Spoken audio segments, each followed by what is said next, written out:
What boundaries can I put in place that don't sound like ultimatums? Hi, Rick.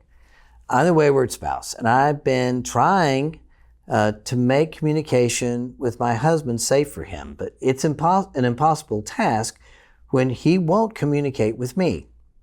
I'm willing and eager to do anything he asks of me. He just doesn't.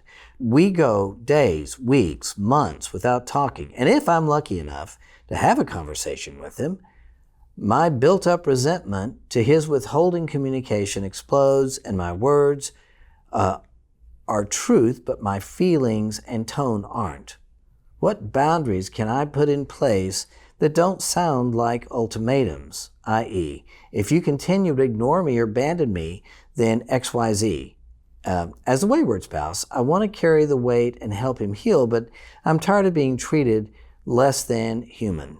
What he's doing is called stonewalling. And the problem with stonewalling is it sucks all the relational air out of the relationship. All you can do when someone stonewalls is, because they're disengaging, all you can do is show him you're trying to engage. And I usually recommend, with them disengaging, if you can empathize, if you can begin telling them what you think they're feeling when they don't talk, at least they see that you're trying to connect. But it is a way, it can be its own way of trying to punish you. Something I would suggest is see if he will do one of the EMS Online or EMS Weekend. At least that would cause him to begin to communicate about all of this. I understand the problem with the boundaries. So what I would say is, if you're going to do this, it's going to be awfully hard for us to have a relationship. And I think you really would like something, but I hear your pain. I mean, I know you're doing this because you're really hurt. But I also know that me continuing to try to get you to talk isn't helpful either.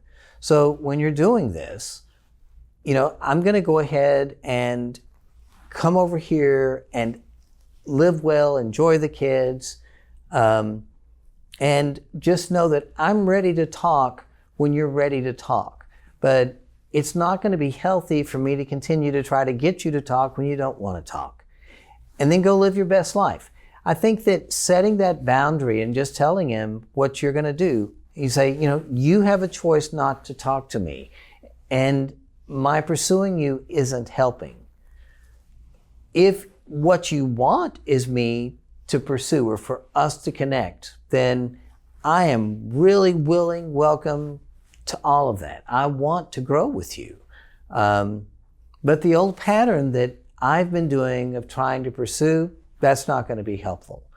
Something else you might try with him when you're trying to engage and he disengages.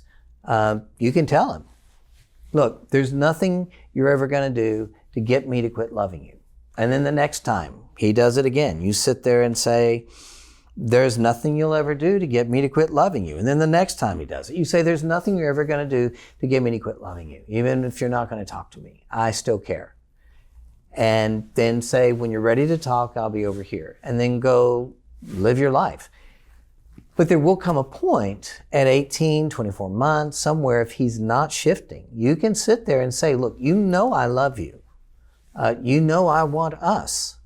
But my love isn't enough for you, which is why, I'm kicking you out. I mean, I know that I did something horrible, but I can't fix you. And my love isn't enough for you. You need something else. So we're separating. It may come to that place. Because I do know that stonewalling, it is a form of abuse. You can call it for what it is. I'm sure he'll argue and say, well, you abused me, blah, blah, blah. And say, absolutely, I'm taking responsibility and trying to make things different. But I can't make you do that. And I still love you. But when you kick him out, as long as you're always telling him that no matter how much he stonewalls, and call it stonewalling, say, I'm still going to love you, but I can tell you this isn't going to be healthy. So at least when you do separate from him or kick him out, at least he knows that you're not doing it because you're angry, but because you really care for him and you're not the solution to what's wrong with him.